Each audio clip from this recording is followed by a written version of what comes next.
Sunday suspense শুধুমাত্র radio Mirchi 98.3 FM A it's hot. Bangla সাহিত্যের রোমাঞ্চকর কিছু গল্প দিয়ে সাজানো আমাদের এই বিশেষ নিবেদন সানডে সাসপেন্স। আজ আপনার জন্য মনীন্দ্রলাল বসুর লেখা ছোট গল্প ভেনল। আজকের গল্পটি আমরা নিয়েছি মিত্র ঘোষ প্রকাশিত, শীর্ষেন্দু রায় ও বাড়িবরণ ঘোষ সম্পাদিত 100 বছরের সেরা ভৌতিক বইটি থেকে। প্রধান চরিত্রে ডক্টর সরকার ও রোজেনবার্গ, গল্প পাঠে দীপ, গল্পের সূত্রধার সমক। শুরু হচ্ছে ভেনল।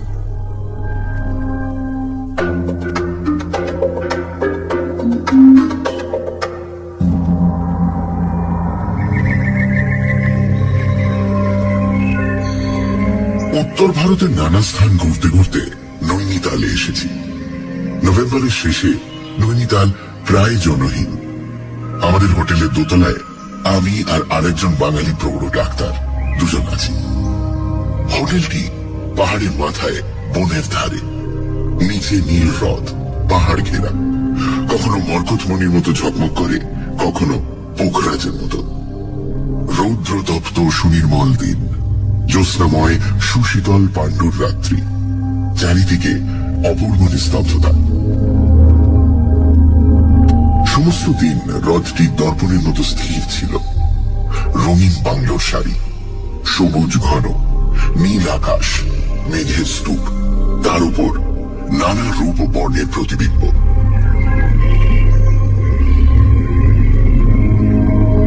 সন্ধ্যাবেলায় পশ্চিম আকাশে মেঘপুঞ্জের রঙের ঠেলাঠেলি। আকাশ হোলি খেলায় মেতে উঠল, হ্রদ সুবর্ণবর্ণ। তারপর পাইন বনের পিছনে চাঁদ উঠল। পাহাড়ের তলায় ঘন অন্ধকারময় হ্রদ, রহস্যময় নারীর কালো চোখের মতো। ডিনার খেয়ে যখন ঘরের সামনে কাঁচ ঘেরা বারান্দায় বসলুম, বৃষ্টি পড়ছে। চারিদিকে ঘন অন্ধকার। দেবদারু বন আন্দোলিত করে ঝোড়ো বাতাস উঠছে চাপা কান্নার মতো। বারান্দায় বসে থাকা গেল না। ঝড়ের জন্য নয়, দাঁতে অসহ্য বেদনা অনুভব করলাম। বাঁ মাড়ির শেষে একটু ব্যথা দুদিন ধরেই রয়েছে। সারা রাতে ঝড়ের মধ্যে ব্যথা অসহ্য মনে হলো। দাঁতের স্নায়ুগুলি যেন ছিঁড়ে যাচ্ছে ভয়ঙ্কর যন্ত্রণায়। ঘরে ঢুকে দেখলুম অ্যাসপিরিন বা বেদনানাশক কোনো ওষুধ সঙ্গে নেই। রাত 12টা হবে, বাইরে ঝড় উঠেছে। ওষুধের জন্য কোথায় যাওয়া যায়? মনে পড়ল আমার ঘরের পরে দুটি খালি ঘর, আর তার পরেরটাতেই প্রৌঢ় ডাক্তার সরকার আছেন। তার কাছে নিশ্চয়ই কোনো ওষুধ পাওয়া যাবে। ডাক্তারের সঙ্গে একদিন সামান্য আলাপ হয়েছিল। অদ্ভুত মানুষ মনে হয়। তিনি সমস্ত পৃথিবী 2 বার পরিভ্রমণ করেছেন। কোনদিন দেখি বারান্দায় বেতের ইজি চেয়ারে স্তব্ধ হয়ে বসে আকাশে মেঘের লীলা, হ্রদের খেলা দেখছেন। কোনদিন দেখি মোটা চাবুক হাতে ঘোড়ায় চড়ে ছুটে চলেছেন ভীমতালের দিকে। 6 ফুট লম্বা, দীর্ঘ দেহ, সুঠাম, দৃঢ়, বৃদ্ধ শাল গাছের মতো। সবসময় ছাই রঙের একটা স্যুট পরে, চোখে কালো কাঁচের চশমা, নাকের ডগায় লাল ছাপ কাঁচ ঢাকা ফ্রেমের নিচে টকটক করে। দাঁতের যন্ত্রণা অসহ্য হয়ে উঠল। ডাক্তারের ঘরে যাওয়া ছাড়া উপায় নেই। করিডোরের এক কোণে একটি আলো মৃদু জ্বলছে। ডাক্তারের ঘরের দরজার উপর 3টে টোকা দিয়ে ডাক দিল, ডাক্তার সরকার। ভেতর থেকে উত্তর এলো, আসুন। দরজা ভেজানো ছিল, একটু ঠেলতেই খুলে গেল। ঘরে প্রবেশ করে দেখল স্প্রিং গদিওয়ালা রেক্সিন মোড়া লম্বা সোফাতে ডাক্তার সরকার আধশোয়াভাবে সামনের জানলার দিকে চেয়ে। জানলার কাঁচের উপর বৃষ্টি ঝড় আছড়ে পড়ছে ক্ষুব্ধ সমুদ্রের মতো। বাইরে ঝড়ের আর্তনাদ, কিন্তু ঘরের ভেতরে অদ্ভুত স্তব্ধতা। সোফার পেছনটা দরজার দিকে। ডাক্তার সরকার আমার প্রবেশ দেখতে পাননি। তিনি বলে উঠলেন, আসুন হ্যার রোজেনবার্গ, আপনার প্রতীক্ষাই করছিলাম। হ্যার রোজেনবার্গ? এই হোটেলে কোনো জার্মানকে তো দেখিনি। চেঁচিয়ে বললুম, আমি মানে কিছু মনে করবেন না, দাঁতের অসহ্য যন্ত্রণা। চমকে তিনি লাফিয়ে উঠে দাঁড়ালেন। চশমার কালো কাঁচ ঢাকা চোখ দেখা গেল না, কিন্তু কুঞ্চিত কপালের উপর কালো সাদা চুলগুলি চকচক করতে লাগলো। ও আপনি? আরে দেখুন না, দাঁতে ভীষণ ব্যথা। যদি আপনার কাছে কোনো ওষুধ টষুধ থাকে, মানে আমার অ্যাসপিরিন। ব্যথা? ভালো তো। যত ব্যথা পাবেন জীবনকে তত গভীর ভাবে অনুভব করবেন। যার যত বেদনা বোধ সে তো তত উচ্চ স্তরের জীব। দেখুন, ডাক্তার যদি দার্শনিক হয়ে ওঠেন, রোগীর অবস্থা বড় সঙ্গীন হয়। ডাক্তার দার্শনিক? কোথায় ব্যথা বলুন? দাঁতে, এই তো বাঁ মাড়িতে। স্নায়ুগুলো একেবারে ছিঁড়ে যাচ্ছে। থাক, ব্যথার বর্ণনা করতে হবে না, আমি বুঝেছি। বসুন বসুন, ওই সোফায় বসুন। কি লেখার আপনি ভালোবাসেন? কুমেল, বেনেডিক্টাইন? আমার কাছে কয়েক রকম আছে মাত্র। সামনে ছোট টেবিলে নানা বর্ণ ও আকৃতির বোতল ও ছোট বড় লিকার গ্লাস। না না, আমি কিছু খাই না। খান না? খেলে দাঁতের ব্যথা হতো না? খুব যন্ত্রণা হচ্ছে দেখছি। হ্যাঁ, দেখি একটা ওষুধ আছে। ডাক্তার সরকার লেখবার টেবিলের ড্রয়ার থেকে একটা ছোট শিশি বের করলেন। শিশি থেকে দুটো চ্যাপ্টার ট্যাবলেট একটা মাঝারি গ্লাসে রাখলেন। তারপর একটা বড় বোতল থেকে সোনালী তরল পদার্থ গ্লাসে ঢেলে দিলেন। গ্লাসটা নেড়ে আমায় দিয়ে বললেন, ফেলুন, একটু হালকা ওয়াইন মিশিয়ে দিলাম। ওতে ওষুধের কাজ ভালোই হবে। আর আমার ঘরে জল নেই, চাবুকটা সন্ধ্যে থেকে পলাতক। ভাবুন, ওষুধের অনুপান হচ্ছে দক্ষিণ ফ্রান্সের সূর্যলোক পুষ্ট রক্তিম দ্রাক্ষারস। ব্যথা দূর করার জন্য তখন কেউ হাতে বিষ দিয়ে দিলেও খেয়ে ফেলত। ট্যাবলেট মেশানো ওয়াইন এক চুমুকে খেয়ে ফেলল। ডাক্তার সরকার আমার মুখোমুখি বসলেন, সোফায় হেলান দিয়ে। ছোট গ্লাস থেকে এক চুমুক ওয়াইন খেয়ে বললেন, কেমন মনে হচ্ছে? ব্যথা একটু কম মনে হচ্ছে। বাস, তাহলেই হলো। বেদনা হয়তো আপনার আগেকার মতোই আছে, তবে ওই যে মনে হচ্ছে বেদনা নেই, তাহলেই হলো। আসল হচ্ছে মন দিয়ে যা অনুভব না করি তাই দিচ্ছে। বসুন, গল্প করা যাক। এই ঝড়ের রাত্রে কি আর এখন ঘুম হবে? তো বেশ, তো আপনি এটা গল্প বলুন না। আপনার জীবনে তো অনেক অভিজ্ঞতা, কত দেশ, কত রকম মানুষ দেখেছেন। তারপর আপনি ডাক্তার, কত রকমের রোগী। ডাক্তারের রোগী দেখা ক্লিনিক্যাল আই দিয়ে দেখা, সত্যিকারে দেখা নয়। যে দেখায় বেদনা নেই, হৃদয়ের ব্যথা নেই, আতঙ্ক নেই, সে দেখা সত্যি দেখা নয়। কিন্তু দেখায় আনন্দ তো থাকতে পারে। কিন্তু সব গভীর আনন্দের সঙ্গে তীব্র বেদনা রয়েছে। শুধু মানুষের মনের ব্যথা নয়, দেহের ব্যথা কেউ যত রকম ভাবে, যত নতুন নতুন করে জানতে পারবেন, জীবনকে তত গভীর ভাবে জানবেন, প্রাণের মর্মস্থলে গিয়ে পৌঁছবেন। এই দেহ মনের বেদনার অভিজ্ঞতায় আমাদের সত্তা গড়ে ওঠে, আমাদের ব্যক্তিত্ব প্রকাশিত হয়। আপনার জীবনে তো বহু অভিজ্ঞতা আছে মনে হয়। নব নব অনুভূতি লাভের তৃষ্ণা আমাকে সারা জীবন দিশেহারা করেছে। ডাক্তার রূপে আমাকে দেখতে হয়েছে মানুষের দেহ মনের ভাঙনের রূপ, তারপর বেদনার মূর্তি। সেজন্য প্রকৃতি বা মানব সৃষ্ট পরিপূর্ণ সৌন্দর্য দেখবার জন্য আমি দেশ হতে দেশান্তরে করেছি। দেহের সমস্ত স্নায়ু, শিরা, উপশিরায় রক্ত স্রোত দিয়ে প্রাণের গতি, উল্লাস, আনন্দময় অভিব্যক্তি অনুভব করতে চেয়েছি। এমনি ঝড়ের রাত্রে আমি সাঁতরে পদ্মা পার হয়েছি, বন্যায় নগর গ্রাম ভেসে যেতে দেখেছি, কারাকোরাম পর্বতের 17,000 ফিট উঁচুতে তুষার নদী পার হয়ে কাশ্মীর হতে খোটান গেছে। মোটর কারে সাহারা মরুভূমি অতিক্রম করেছি। ইউগান্ডার জঙ্গলে সিংহ মেরেছি।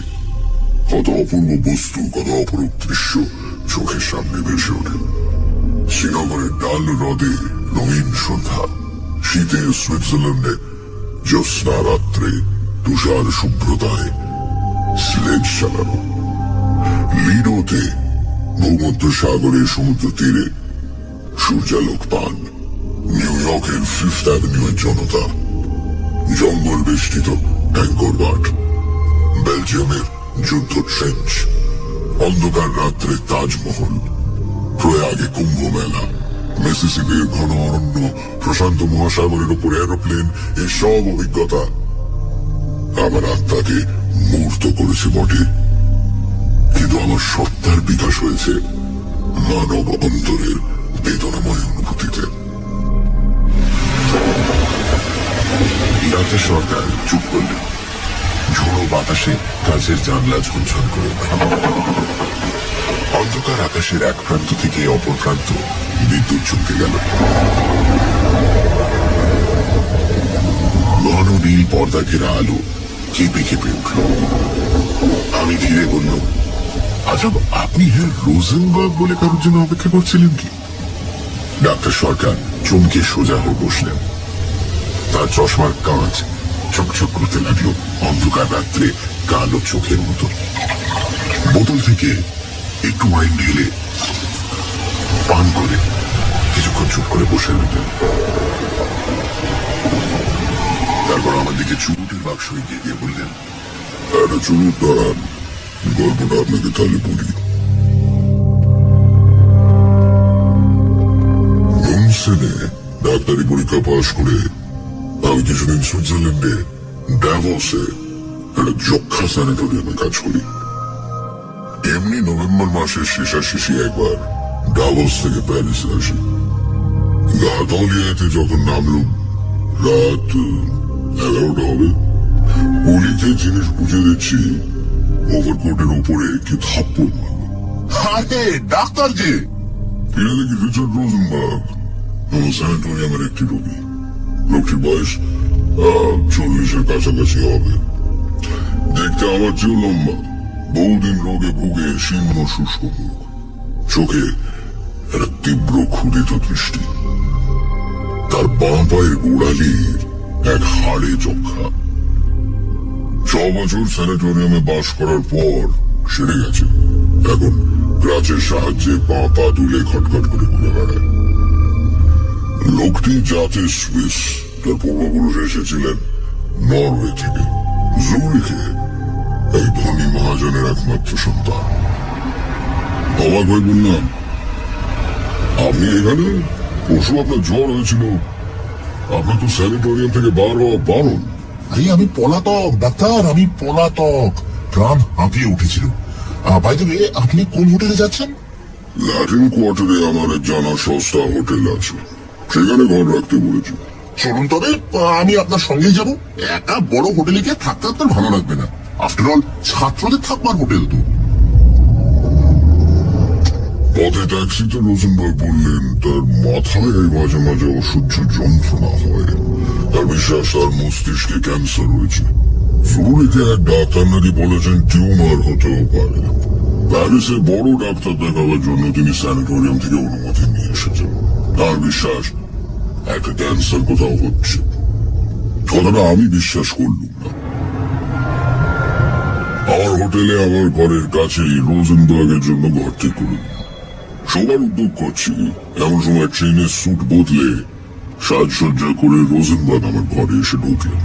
বললেন, চলুন একটু বেরোনো যাক। আমি খুবই ক্লান্ত। আরে 6 বছর পর প্যারিসে এলাম, এর মধ্যে শেষ। Tender is the night. আপনি ঘুরে আসুন, আমি জামা কাপড় ছেড়ে ফেলেছি। ওকে। দেখুন, সেন নদীর তীরে একবার ঘুরে আসতে না পারলে না আমার রাত্রে ঘুমই হবে না। ঠিক আছে, গুড নাইট। বিছানাতে শুয়ে শুনতে লাগলো রোজেনবার্গ সরু সিঁড়ির কাঠের উপর কাঁচের খটখট শব্দ করে জুতো নেমে যাচ্ছেন। তার বিশ্বাস একটা ক্যান্সার হয়েছে। জুরিখে এক ডাক্তার দেখাবার জন্য তিনি স্যানিটোরিয়াম থেকে অনুমতি নিয়ে এসেছেন। তার বিশ্বাস একটা ক্যান্সার কোথাও হচ্ছে। কথাটা আমি বিশ্বাস করলুম না। প্যারিসের পথে আনন্দ লাভের সন্ধানে। পরদিন সকালে খবর নিয়ে জানলাম রোজেনবার্গ অকাতরে ঘুমোচ্ছেন। রাত 3টের সময় মাতাল অবস্থায় হোটেলে ফিরেছেন। এরপর 7 দিন রোজেনবার্গের সঙ্গে দেখা হয়নি। সানডে সাসপেন্স, শুধুমাত্র ভিডিও মির্চি 98.3 গল্পের পরবর্তী অংশ ব্রেকের পর।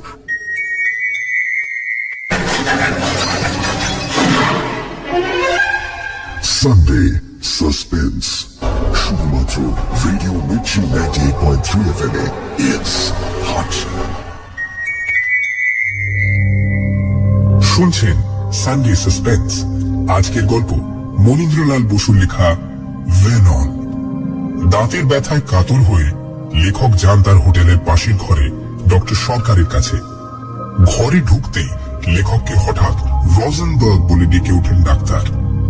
যাই হোক, ওষুধ দেবার পালা মেটে লেখকের অনুরোধে একটা গল্প বলা শুরু করেন ডাক্তার, রোজেনবার্গের গল্প। তারপর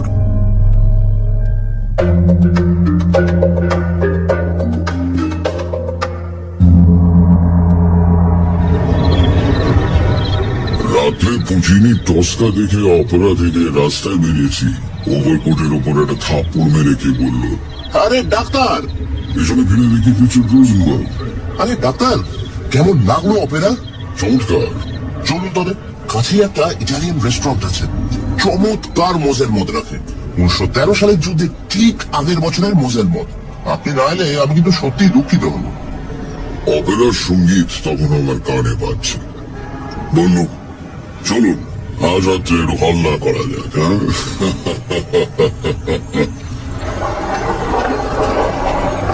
রেস্তোরাঁতে কিছু খেয়ে আমরা অপেরার কাছে একটা ক্যাফেতে এসে বসলাম। পথের ফুটপাথের অর্ধেক জুড়ে টেবিল চেয়ারের সারি, বাস দিয়ে নানা সজ্জার নরনারীর স্রোত অবিরাম বয়ে চলেছে। রোজেনবার্গ, প্যারিসের জীবন কেমন উপভোগ করছে? বড্ড ব্যথা, মাথার মধ্যে না ভীষণ ব্যথা হয়।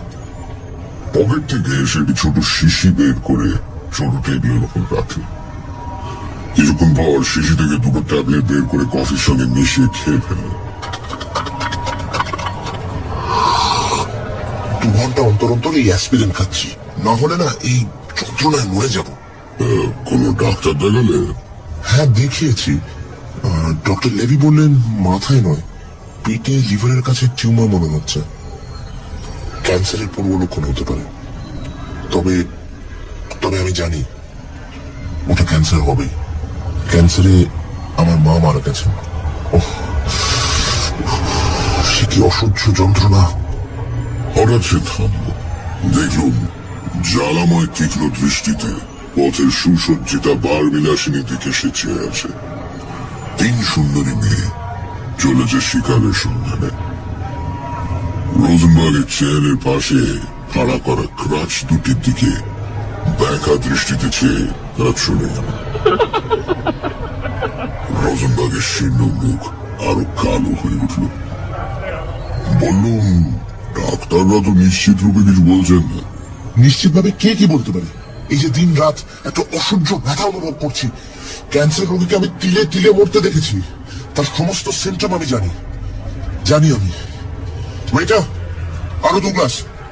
আচ্ছা, আপনি তো ডাক্তার, আপনি বলুন তো, ক্যান্সারের কোনো চিকিৎসা আছে? এখনো পর্যন্ত আমাদের জানা নেই। নানা পরীক্ষা চলছে।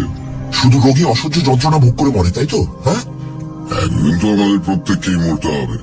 আর আর ক্যান্সারের রোগী যদি আত্মহত্যা করে, তাতে দোষ কি?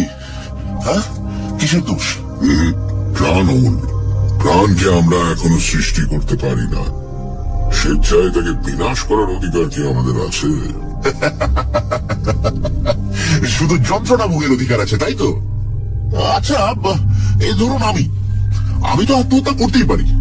আমার মা নেই, বাবা 2 মাস হলো মারা গেছেন, কিন্তু কিন্তু আমার এক বুড়ি দিদিমা আছেন। আমি কিছু করে বসলে তিনি মনে বড় আঘাত পাবেন। হ্যাঁ, আঘাত পাবেন। ওয়েটার, এই নোটটা একটু ভাঙিয়ে আনো তো দেখি। ক্যাফের এক ওয়েটার আমাদের কাছে এগিয়ে এলো। রোজেনবার্গ তার বুকের পকেট থেকে একটা মোটা মানি ব্যাগ বের করলো, নানান রঙের নোটে ভরা। নোটের তাড়া থেকে একখানি 1000 ফ্র্যাঙ্কের নোট বার করে ওয়েটারের হাতে দিল। তারপর মানি ব্যাগটা খুলে টেবিলের উপর রাখলো। শুধু ক্যাফের নয়, রাস্তার লোকেও দেখতে পেল নোট ভরা মানি ব্যাগ টেবিলের উপর পড়ে আছে। ব্যাগটা তুলে রাখো রিচার্ড। ডাক্তার, জানো তো এই ব্যাগে 30,000 ফ্রাঁ আছে। 30,000 ফ্রাঁ। রোজেনবার্গ কথাগুলো এত জোরে বলল যে রাস্তার লোকও শুনতে পেল। ক্যাফের লোকেরা আমাদের টেবিলের দিকে অবাক হয়ে চেয়ে রইল। আস্তে, ও চাঁচামেচি করছো কেন? ব্যাগটা পকেটে রাখো। এত টাকা পকেটে নিয়ে প্যারিসের রাস্তায় এরকম ভাবে করার মানে কি? মানে কি, তাই তো? বেশ বলেছো ডাক্তার। আচ্ছা, তোমাকে ধাঁধা দেওয়া যাচ্ছে, উত্তর দাও। একটা লোক 30,000 ফ্রাঁ পকেটে নিয়ে সবাইকে দেখিয়ে প্যারিসের রাস্তায় ঘুরে বেড়াচ্ছে কেন? জীবনটা একটা গোলক ধাঁধা নয় কি? একবার প্রবেশ করলে সবসময় বের হওয়ার রাস্তা খুঁজে পাওয়া যায় না ডাক্তার। দেখো, এর চেয়ে কম টাকার জন্য প্যারিসের পথে লোক খুনও হয়েছে। বাহ, বেশ বলেছো তো। শোনো ডাক্তার, তোমার সঙ্গে আমার দেখা হয়ে খুব ভালো হলো, জানো তো। আমার যেরকম শরীরের অবস্থা, যে কোনো সময় কিছু ঘটতে পারে। আমার যদি হঠাৎ কিছু হয়, দেখো আমি এখন লক্ষ্যপতি কিন্তু, হ্যাঁ, তাহলে আমার যদি কিছু হয় না, আমার সম্পত্তির অর্ধেক আমি এক ক্যান্সার রিসার্চ হসপিটালে দিয়ে যেতে চাই।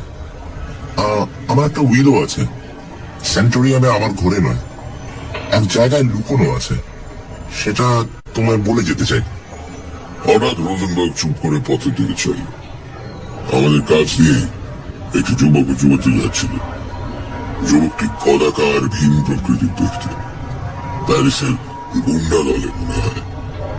যুবতী কিন্তু পরমা সুন্দর, সদ্য প্রস্ফুটিত শ্বেত পদ্মের মতো স্নিগ্ধ লীলায়িত মূর্তি। রোজেনবার্গ দাঁড়িয়ে তাদের দিকে ডাকলেন, ম্যাডাম।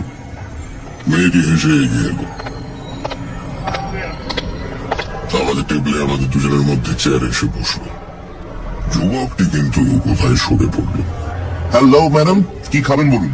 চলো এক রেস্তোরাঁতেই যাওয়া যাক, সন্ধ্যে থেকে খাইনি, বড় খিদে পেয়েছে। মহিলার দুই চোখে কৌতুকময় হাসি।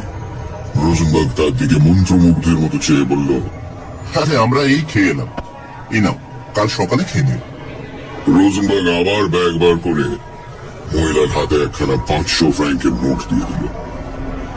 ব্যাগের নোটের তাড়া রাস্তার লোক শুধু দেখতে পেল। মহিলার চোখ দুটি ঝলসে উঠল। আর বললুম, অনেক রাত হয়েছে তো, এবার যাওয়া যাক। আমরাও যাবো, চলুন ম্যাডাম। ট্যাক্সিতে মেয়েটি বসলো আমাদের দুজনের মাঝখানে। আমি চুপ করে বসে রইলাম। রোজেনবার্গ অনর্গল বকে যেতে লাগলো। দেখো ডাক্তার, আজকাল রাতে ভেরনল না খেলে না আমার ঘুম হয় না। আচ্ছা, কোনো ভালো ঘুমের ওষুধ তোমার জানা আছে? তুমি দিতে চাও না সে আমি বুঝতেই পারছি। মেয়েটি হেসে বলে উঠল, আমি জানি। হ্যাঁ, কি? সে বলবো না। তারপর সমস্ত পথ রোজেনবার্গ আমার সঙ্গে ফেরোনলের গুণ ও ক্রিয়া সম্বন্ধে আলোচনা করতে করতে এলো। সে 3 থেকে 4টি ট্যাবলেট খায়, কটা ট্যাবলেট খেলে মৃত্যু হওয়ার সম্ভাবনা, ড্যাভোসে কে কবে ভুলে বেশি ফেরোনল খেয়ে মরেছে, ইত্যাদি ইত্যাদি। হোটেলে ঢুকে রোজেনবার্গকে একটু আড়ালে ডেকে বললুম, মেয়েটি কে? সে অবাক হয়ে বলল, মেয়েটি? ও, ওই মেয়েটি? ওকে ওকে আরে, ওকে আমি চিনি না। আমি অবাক হয়ে বললুম, তাহলে তুমি কি জানো না? তোমার সঙ্গে এত টাকা রয়েছে, ব্যাগটা না হয়। আর সময় দেখলুম ট্যাক্সির পেছনে আরেকটা মোটর কার আসছে। রোজেনবার্গের বিস্তীর্ণ পাণ্ডুর মুখে অদ্ভুত হাসি খেলে গেল। ডাক্তার, এই পৃথিবীতে আমরা কে কাকে চিনি বলতো? মেয়েটিকে নিয়ে রোজেনবার্গ তার ঘরে গেল। আমি আমার ঘরে গিয়ে ক্লান্ত হয়ে বসে পড়ল। বাইরে টিপ টিপ করে বৃষ্টি পড়ছে, বাতাস বইছে খ্যাপা কুকুরের অবিশ্রান্ত আর্তনাদের মতো। সমস্ত হোটেল নিঝুম নিদ্রিত। এই রাত্রে ঘুমোবার আশা নেই। ফায়ারপ্লেসের উপর অষ্টাদশ শতাব্দীর পুরনো ঘড়িটা শূন্যভাবে চেয়ে রইল। মফাসার একটি গল্পের বই নিয়ে পড়তে শুরু করলাম। তখন ঘুমিয়ে পড়েছিলাম জানি না। জানলার শ্বাসে ঝরঝর শব্দে ঘুম ভেঙে গেল। ঝড় উঠেছে, তার সঙ্গে মেঘ তুষারপাত। বাইরে উন্মত্ত প্রকৃতি, অন্ধকারে বিদ্যুতের গর্জন, কিন্তু হোটেল অস্বাভাবিক রকমের নিস্তব্ধ। চমকে উঠলাম। রোজেনবার্গের ঘরে কি হয়েছে কে জানে। মেয়েটি নিশ্চয়ই কাজ শেষ করে চলে গেছে। পাশে স্নানের ঘরে জলের কল ভালো করে বন্ধ হয়নি। জলের ফোঁটা টপ টপ করে পড়ছে। হঠাৎ মনে হলো কে যেন আমায় ডাকছে। ডাক্তার, আমি ডাক্তার, শুনতে পাচ্ছ ডাক্তার? কাঠের দরজার ভেতর দিয়ে অন্ধকার করিডোর পার হয়ে সে আহ্বান আসছে। ধীরে উঠে ঘরের দরজা খুললাম। অন্ধকার করিডোর, রোজেনবার্গের ঘরের দরজা ফাঁক করা। সেই ফাঁক দিয়ে আলোর রেখা অস্পষ্ট এসে পড়েছে। আলোর রেখা দেখে মনে সাহস হলো। তাড়াতাড়ি করিডোর পার হয়ে রোজেনবার্গের ঘরে ঢুকলাম। স্তব্ধ ঘর। রোজেনবার্গ বিছানাতে চাদরের উপর স্থির হয়ে শুয়ে আছে। স্যুট ছেড়ে রাতে পোশাকও পরেনি। অতি স্থির হয়ে শুয়ে, চোখে অচঞ্চল দৃষ্টি। পাশে ছোট টেবিলে ভেরোনলের শূন্য শিশি, দুটো খালি বোতল ও খালি গ্লাস। মেয়েটি কোথাও নেই। ডাকলো, রোজেনবার্গ, রোজেনবার্গ, রিচার্ড। কোনো সাড়া নেই। কোথায় একটা খটখট শব্দ হলো। মোবাইলে হাত দিয়ে দেখলাম বরফের মতো ঠান্ডা। হাত ধরে নাড়ি দেখলাম কোনো স্পন্দন নেই। জামা খুলে বুকের উপর কান পেতে শুনতে চেষ্টা করলাম বুকের ধুকপুকানি এখনো একটু আছে কিনা, কিন্তু না। চিরদিনের মতো হৃৎপিণ্ডের স্পন্দন বন্ধ হয়ে গেছে। বাইরে ছোট বাতাস তখন গর্জন করছে। বুঝলাম আমার আর কিছু করবার নেই। ধীরে চোখ দুটো বন্ধ করে গায়ের উপর একটা চাদর দিয়ে বেরিয়ে গেল। নিজের ঘরে ক্লান্ত হয়ে সোফায় বসতে শীতের রাতে গায়ে ঘাম দিল। আবার মনে হলো কে যেন আমায় ডাকছে। ডাক্তার, ডাক্তার, আরে ডাক্তার, শুনতে পাচ্ছ ডাক্তার? অন্ধকার করিডোর পার হয়ে কাঠের দরজার ভেতর দিয়ে সে ডাক আমার ঘরে ধোঁয়ার মতো ভরে উঠল। একটা সিগারেট ধরালাম, একটা জানলা খুলে দিলাম। যদি বাইরে ঝোড়ো বাতাসের গর্জনে ঘরের এই ডাক ডুবে যায়। আহ্বান অতি মৃদু ছিল, তীব্র উচ্চ হয়ে উঠল। ডাক্তার, আরে ডাক্তার, শুনতে পাচ্ছ ডাক্তার? শুধু আমার নাম ডাকা নয়, সিঁড়ির কাঠের ধাপের উপর ক্রাচের খটখট শব্দে সুপ্ত হোটেলের স্তব্ধতা কেঁপে উঠছে। ডাক্তার, আরে ডাক্তার, শুনতে পাচ্ছ ডাক্তার? কাছের শব্দ সিঁড়ি দিয়ে উঠে ঘরের সারি পার হয়ে অন্ধকার করিডোর অতিক্রম করে আমার ঘরের সামনে এসে থামল। ঘরের দরজার উপর তিনটে টোকা পড়ল। আরে ডাক্তার! তখন আতঙ্কে মূর্ছা যাওয়া উচিত ছিল, কিন্তু আমি আতঙ্ক রস অনুভব করার চেষ্টা করছিলাম। রিচার্ড রোজেনবার্গের প্রেতাত্মাকে দেখতে আমি প্রস্তুত। বললাম, আসুন। ধীরে দরজা খুলে গেল। অন্ধকার পটভূমিতে ছবির মতো রিচার্ড রোজেনবার্গের মূর্তি ফুটে উঠল। মোটা কালো ওভারকোট পরা, মাথায় ধূসর টুপি, দুই ভবনে ক্রাচ। মুখের ওপর ঘরের আলো পড়ে কাঁচের মতো চকচক করছে। চোখে ক্ষুদিত তীব্র দৃষ্টি নেই, বড় শান্ত ঝিমনো ভাব। যেন বেতার যন্ত্র থেকে কথাগুলি কানে এলো। ডাক্তার, আমি বাইরে যাচ্ছি। উইলের কথাটা বলতে এলাম। উইলটা আছে আমাদের স্যানিটোরিয়ামে ফ্রাউ মায়ারের ঘরের টেবিলের তৃতীয় দেরাজে। আচ্ছা, গুড নাইট। আমাকে অনেক দূর যেতে হবে।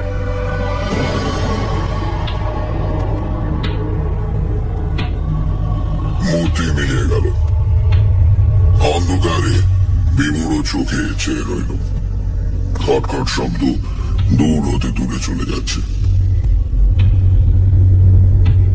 এতক্ষণে গা শিরশির করে উঠল, হাত পা ঠান্ডা হয়ে আসছে। নিজের বুকে ধুকপুকানি শুনতে পাচ্ছি। দুবার পরে রোজেনবার্গের মৃতদেহ। হঠাৎ করিডোরে কি আলো জ্বালল, চোখ ঝলসে উঠল। সিঁড়িতে যুবক দলের হাসি, যুবতী দলের চঞ্চল পদধ্বনি। একদল সৈনিক ছাত্রছাত্রী হাসতে হাসতে গল্প করতে করতে সিঁড়ি দিয়ে উঠছে। রাত 2টোর আগে তারা সাধারণত ফেরে না। Good night. Night, night. Good night. ছাত্রের দল যে যার ঘরে গিয়ে দরজা বন্ধ করে দিল। আমিও আমার ঘরের দরজায় চাবি দিলাম। হোটেল আবার সুপ্ত, স্তব্ধ। ঝড় থেমেছে, নিঃশব্দে তুষারপাত হচ্ছে। যেন কে দোলন চাপা ফুলের পাপড়ি ছিঁড়ে ছিঁড়ে চারিদিকে ছড়িয়ে দিচ্ছে। খোলা জানলার কাছে গিয়ে একটা সিগারেট ধরিয়ে বসল আলোর আশায়। ডাক্তার সরকার চুপ করলেন। আমি নিঃশব্দে চুরুট টানতে লাগলাম। বাইরে ঝড় বৃষ্টি থেমেছে। মৃদু জ্যোৎস্নায় আকাশ থমথম করছে। ধীরে উঠে দাঁড়ানো। ডাক্তার সরকার বলে উঠলেন, মিস্টার ঘোষ, আজ রাতেও আমার ঘুম হবে না দেখছি। এখন রাতে ভেরনল না খেলে আমার ঘুম হয় না। কথাগুলো শুনে কোনো অজানা ভয়ে চমকে উঠল। এই যেন ডাক্তার সরকারের কণ্ঠস্বর নয়। দেখুন তো, ওইখানে একটা শিশি আছে। হ্যাঁ, ওই যে হলদে শিশিটা। আমি আর উঠতে পারছি না। পায়ে কেমন ব্যথা হয়েছে। কয়েকটা ট্যাবলেট শিশি থেকে এই গেলাসে রাখুন তো। জিজ্ঞেস করলুম, কটা? কটা? এই 5-6টা। ওতে কিছু হবে না আমার। ওর কমে ঘুম হয় না। আপনি হয়তো 6টা খেলে। মন্ত্রচালিতের মতো 6টা ট্যাবলেট গ্লাসে ফেলে তার সঙ্গে একটু মদ মিশিয়ে ডাক্তার সরকারকে দিল। তিনি এক চুমুকে সবটা খেয়ে বললেন, একটু বসুন। তারপর চোখ বুজে সোফায় হেলা দিয়ে শুয়ে পড়লেন। আমি চুপ করে বসে রইলাম। পা যেন নাড়তে পারছি না। ঘরের স্তব্ধতা পাথরের মতো ভারী। জানলার কাঁচ ঝকমক করছে ভীত নারীর দৃষ্টির মতো। কতক্ষণ বসেছিলাম জানি না। কালের স্রোত যে বয়ে চলেছে সে অনুভূতি হারিয়ে ফেলেছিল। মনে হলো খটখট শব্দ আসছে। কাঠের মেঝের উপর ক্রাচের খটখট শব্দ। সে শব্দ সিঁড়িতে উঠে আমার ঘরের পাশ দিয়ে বারান্দা পার হয়ে ঘরের সামনে এসে থামল। দরজার উপর 3টে টোকা। ভয়ে শিউরে উঠল। চেঁচিয়ে বলল, ডাক্তার সরকার। কোনো সাড়া নেই। প্রাণপণে চেঁচালো, ডাক্তার সরকার, ডাক্তার সরকার। নিঃসার স্পন্দনহীন দেহ। ডাক্তার সরকারের হাত ধরে ঝাঁকুনি দিল। বরফের মতো কনকনে হাত। নাড়ি খুঁজে পাওয়া গেল না। নাকের কাছে হাত রাখলুম, বুকের উপর কান দিয়ে শুনতে চেষ্টা করলুম। নিশ্চল হৃৎপিণ্ড। দেহে রক্ত চলাচল নেই। ডাক্তার সরকার মৃত। হয়তো ভেরনলের মাত্রা অধিক দিয়েছে। বিবর্ণ মুখ, সাদা মুখোশের মতো। আতঙ্কে বিহ্বল দৃষ্টিতে দরজার দিকে তাকানো। দরজার ওধারে রিচার্ড রোজেনবার্গের প্রেতাত্মা, আর এধারে ডাক্তার সরকারের মৃতদেহ। কালো চশমার কাঁচের পেছন থেকে চোখ দুটো নড়ে উঠল, শিউরে উঠল। ডাক্তার সরকার বলে উঠলেন, কে মিস্টার ঘোষ, আমার দাঁতের ব্যথা হচ্ছে নাকি? না। তবে ভয় পেয়েছেন তো? না, আমি মরিনি। অত সহজে মৃত্যু হয় না। আমার মনে হয়েছিল সে রাত্রে প্যারিসের হোটেলে কিরকম আতঙ্ক অনুভব করেছিলাম তার কিছু আভাস পেলেন বোধ হয়। আপনি চমৎকার অভিনেতা দেখছি। অভিনয় করতে পারি বলেই এতদিন বেঁচে আছি। আচ্ছা, আপনি শুনে যান। আজ রাত্রে আর রোজেনবার্গ এলো না। আপনি নিশ্চিন্ত হয়ে শুতে যান। একটু খেয়ে যান, ভালো ঘুম হবে। ও শুনুন, গল্পের শেষটা তো আপনাকে বলা হয়নি। সকালে কিন্তু রোজেনবার্গের মৃতদেহ হোটেলের ঘরে পাওয়া গেল না। দুদিন পরে সেন নদীর জলে মৃতদেহ পাওয়া গেল। লোকে বলল গুন্ডারা রাতারাতি মৃতদেহ সরিয়ে নিয়ে গেছে, কিন্তু আমার থিওরি হচ্ছে মহিলা ওকে মারেনি। আপনার কি মনে হয়?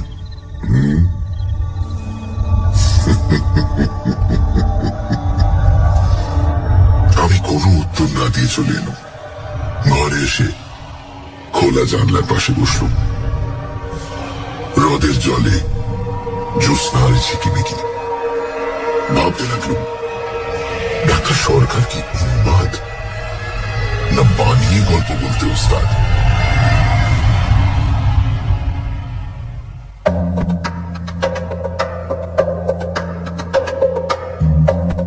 শুনছিলেন ভেনল, রচনা মনীন্দ্রলাল বসু, গল্প পাঠে এবং ডক্টর সরকারের ভূমিকায় দীপ, গল্পের সূত্রধার সোমক, রোজেনবার্গ পুষ্পল, মহিলা রিয়া, শব্দগ্রহণ, আবহ সঙ্গীত এবং স্পেশাল এফেক্টসে রিচার্ড, বিশেষ সহযোগিতায় লাবণ্য, পর্ব পরিচালনায় রাইট ব্রাদার্স থেকে অভিষেক ও অনির্বাণ, পরিকল্পনা ও পরিচালনায় ইন্দ্রাণী।